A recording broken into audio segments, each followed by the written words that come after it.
তোমাকে আর কি বোঝাবো রানাকাম্মা, তুমি বাড়ি যাও। আমাকে আর কিছুই বোঝাতে হবে না যুদ্ধবাবু, যা বোঝার আমি বুঝে গেছি। আমি তোমাকে একটাই কথা কয়ে দিলাম, হ্যাঁ, ওই বাচ্চা তুমি পাবে না।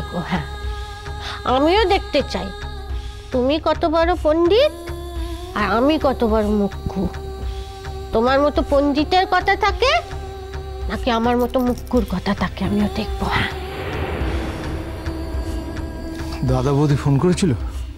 হ্যাঁ, এর মধ্যে চলে আসবে। আর আমিও চাই যত তাড়াতাড়ি সম্ভব বিষয়টা মিটিয়ে ফেলে বাইরে চলে যেতে। স্বার্থপর কোথাকার, ঝাঁটা মারি তোমার অমন নেকা পাড়ার মুখে, ঝাঁটা মারি। চলো চলো, আর দেরি করা যাবে না, চলো। হ্যাঁ, আমি আর হেঁটে থাকতে চাইনি, আমি আর হেঁটে থাকতে চাইনি এক মুহূর্ত। তোমাদের এই ছেলেকে একদিন ভালোবেসেছিলাম তো, সেটা ভেবে আমার গা একদম জ্বলে পুড়ে যাচ্ছে। আমি আর থাকতে চাইনি, আমি আর থাকতে চাইনি। হ্যাঁ কাকুন, ও জামিনে ছাড়া পেলে আমায় জানিও। যাবি জুটো, যাবি? আমি নিশ্চয়ই খবর দেবো। আমি এক্ষুনি গিয়ে ও বাড়িতেও এই খবরটা দিচ্ছি। আসলে আজকে আমরা সবাই খুব এক্সপেক্ট করছি, তো দেখি কি হয়। ওর শরীরের যে কন্ডিশন, নিশ্চয়ই ওকে জামিনে ছেড়ে দেবে। বল। আমি যাব সই করাতে। সই?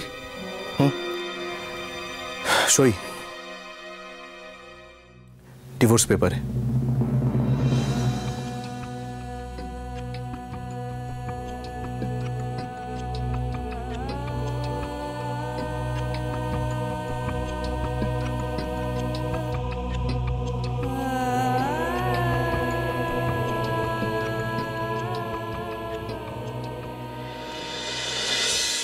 ঠাকুরমণি, তুমি আমাদের মিমি রানীকে কোনো বিপদে ফেলুনি কো ঠাকুরমণি, তুমি তাকে ছেড়ে দিও। আমি করতেছি, আমাদের কেলেন্দি কোনো অন্যায় করেনি। মেজ বৌমা, দেখো কেঁদুনি মা, কেঁদুনি। দেখো না, ওদের হয়তো কোনো সময় পায়নি তোমাকে খবর দেবার। কেঁদুনি। দেখো আমি বলছি, আমাদের জন্য ভালো খবর আসবে, ভালো খবর আসবে। দেখো কেঁদুনি, দেখো না, দুপুর গড়িয়ে বিকেল হলে এক্ষুনি এলো বলে। না মা, আমার মনে হয় আমার মেয়ের জন্য কোনো ভালো খবর থাকবে না মা। আচ্ছা মা, আমার মেয়ের যদি এই অবস্থায় জেল হয়ে যায় তাহলে আমার মেয়ে থাকবে কি করে মা? কি করে থাকবে আমার মেয়ে?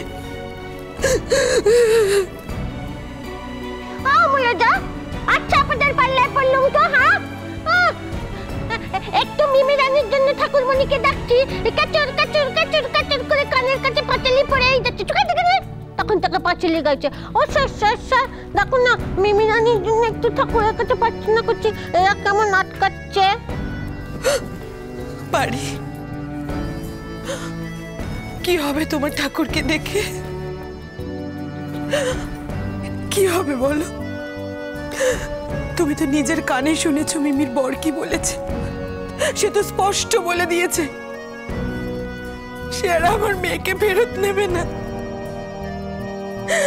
আমার মেয়ের এই অবস্থায় তার বর তাকে ফেরত নেবে না, এর পরেও বলছে আমি কাঁদবো না আমি। তার উচিত ছিল না একবার সেখানে যাওয়ার? উচিত ছিল না তার? দোষ প্রমাণ হওয়ার আগে আমার মেয়েকে দোষী বানিয়ে দিল। এরকম কারা করে এরকম? যারা অনেক দূরের হয়, যারা পাড়া প্রতিবেশী হয়। নিজের লোক কখনো এরকম করতে পারে এরকম করতে? মেজবৌদি, একটা কথা বলি, আপনি আমার কথাটা শুনুন, একটু ধৈর্য ধরুন প্লিজ।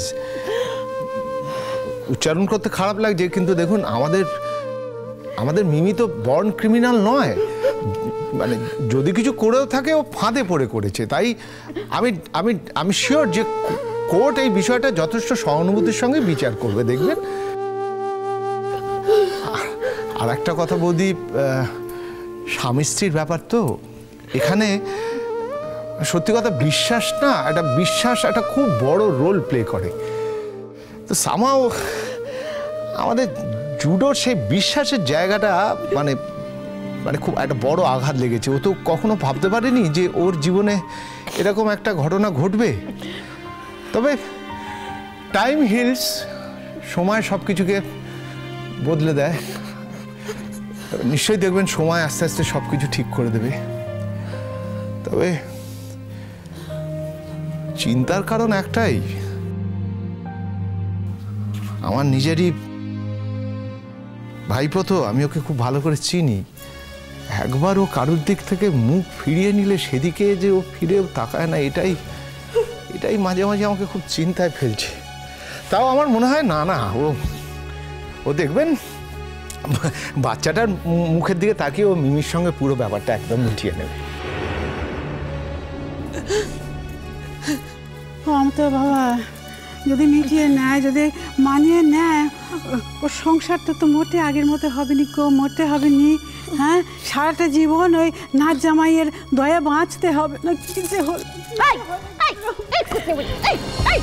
খুব মেকি মুখ বাঁকিয়ে বাঁকিয়ে মন্দ কথা কইছিস, খুব মুখ বাঁকিয়ে মন্দ কথা কইছিস। কি হবে কি হবে কি হবে? হ্যাঁ, জুতো বাবু যদি মিমি রানীকে ঘরে না নেয় কি হবে? ওকে জলে পড়ে যাবে, জলে পড়ে যাবে, বলে দেখি সাহেব, জলে পড়ে যাবে। হ্যাঁ, স্বামী ছাড়া কেউ বাঁচে না কো, স্বামী ভিন্ন কেউ বাঁচে না কো। আমি তো বাপু মিমি রানীকে একটা কথাই বলবো, জানো তো স্যার, একটা কথাই বলবো, যে স্বামী তোর সঙ্গে অমন ধারাকাট করেছে তার ঘরে খবরদার যাবি নিকো। দরকার হলে ছেলেকে টাকা করে নিয়ে দৌড়ে দৌড়ে বাসন মাজবি, ভিক্ষা করবি, মরে যাবি, তবুও অমন স্বামীর কাছে যাবি নি। হ্যাঁ, আর আমি আমি আমি আমি আমি কি আমার মিমি রানীকে তার বাচ্চাকে খাতে পারবো না নাকি? খাতে পারবো না? হ্যাঁ, ও মেজো বলছে তুমি একদম চিন্তা করনি বাবা, একদম চিন্তা করনি। হ্যাঁ, তোমরা তো কত ছোট থেকে আমাকে কত খাইয়েছো, কত পড়িয়েছো, হ্যাঁ, কত কিছু করেছো। এই ব্যাপারটার দিনে আমি তোমাদের পাশ থেকে ছুঁয়ে যাবো? অমন শিক্ষা দেয়নি কো। এই যে আমার কুতনি নাচুনি মা যত যাই করুক না কেন, শিক্ষাটা খুব ভালো দিয়েছে আমাকে। বল নাচুনি। বাবা রে বাবা, বক বক বক বক, চুপ করে দেখিনি, চুপ করে। এত সময়ের মধ্যে আমাকে দিয়ে পড়ছো কেন? চুপ চুপ করে বা চুপ করে। ও জানো তো আজকে খুব ভালো কাণ্ড হয়েছে। হ্যাঁ, আজকে আমাদের কাজল রানী কি করছে জানো তো? কাজল রানী একদম আশ্চর্যজনক ছোটো মুখটা না এমন করে ভর্তা করে দিয়েছে। হ্যাঁ, সে গদগদ করে তার বাপের বাড়িতে চলে গেছে। হ্যাঁ, আমাদের না ভালো দিন আসছে জানো স্যার। হ্যাঁ, সব বিপদ কেটে যাবে। একটা আপদ বিদায় হয়ে গেছে, আরেকটা তাই তো। তারপরে তুমি আর তোমার বর এই গোটা বাড়িতে সুখে রাজত্ব করবে, তাই না রাঙা পিসি? সেটাই তো চাও তুমি। এবারে সবাই মিলে ছক কষে আরশিকে এ বাড়ি থেকে তাড়িয়েছো, আর তোমরা চাইছো আমার সঙ্গেও ঠিক একই জিনিসটা করতে। কিন্তু রাঙা পিসি, আরশির কেস আর আমার কেসটা কিন্তু এক নয়। আমি কারোর সংসার ভেঙে এ বাড়িতে থাকতে আসিনি কিন্তু রাঙা পিসি, আমি এ বাড়িতে এসেছি আমার নিজের যোগ্যতায়। আর আমার স্বামীর সঙ্গে আমার আইনের বিয়ে, আনুষ্ঠানিকভাবে বিয়ে, দুরকম ভাবেই বিয়ে হয়েছে। মুখ দেখিয়েও কোনো লাভ হবে না। তাই আমাকে এ বাড়ি থেকে দূরে সরিয়ে দেওয়া, এ বাড়ি থেকে তাড়িয়ে দেওয়াটা অতটা সহজ হবে না রাঙা পিসি। ভূমি, তোমাকে একটা কথা বলি, শোনো। আজ আমাদের বড় ভাবনা দিন। একটু পরে আমাদের জন্য কি খবর আসবে আমরা মোটে জানিনি কো। হ্যাঁ, এইসব কথা বলা তুমি মেলা সময় পাবে, মেলা সময় পাবে। এখন দয়া করে একটু কিচ্ছু বলো, মোটটা কিচ্ছু বলো নি। আমি শুরু করেছি। জন্মে বাজে জন্মপথ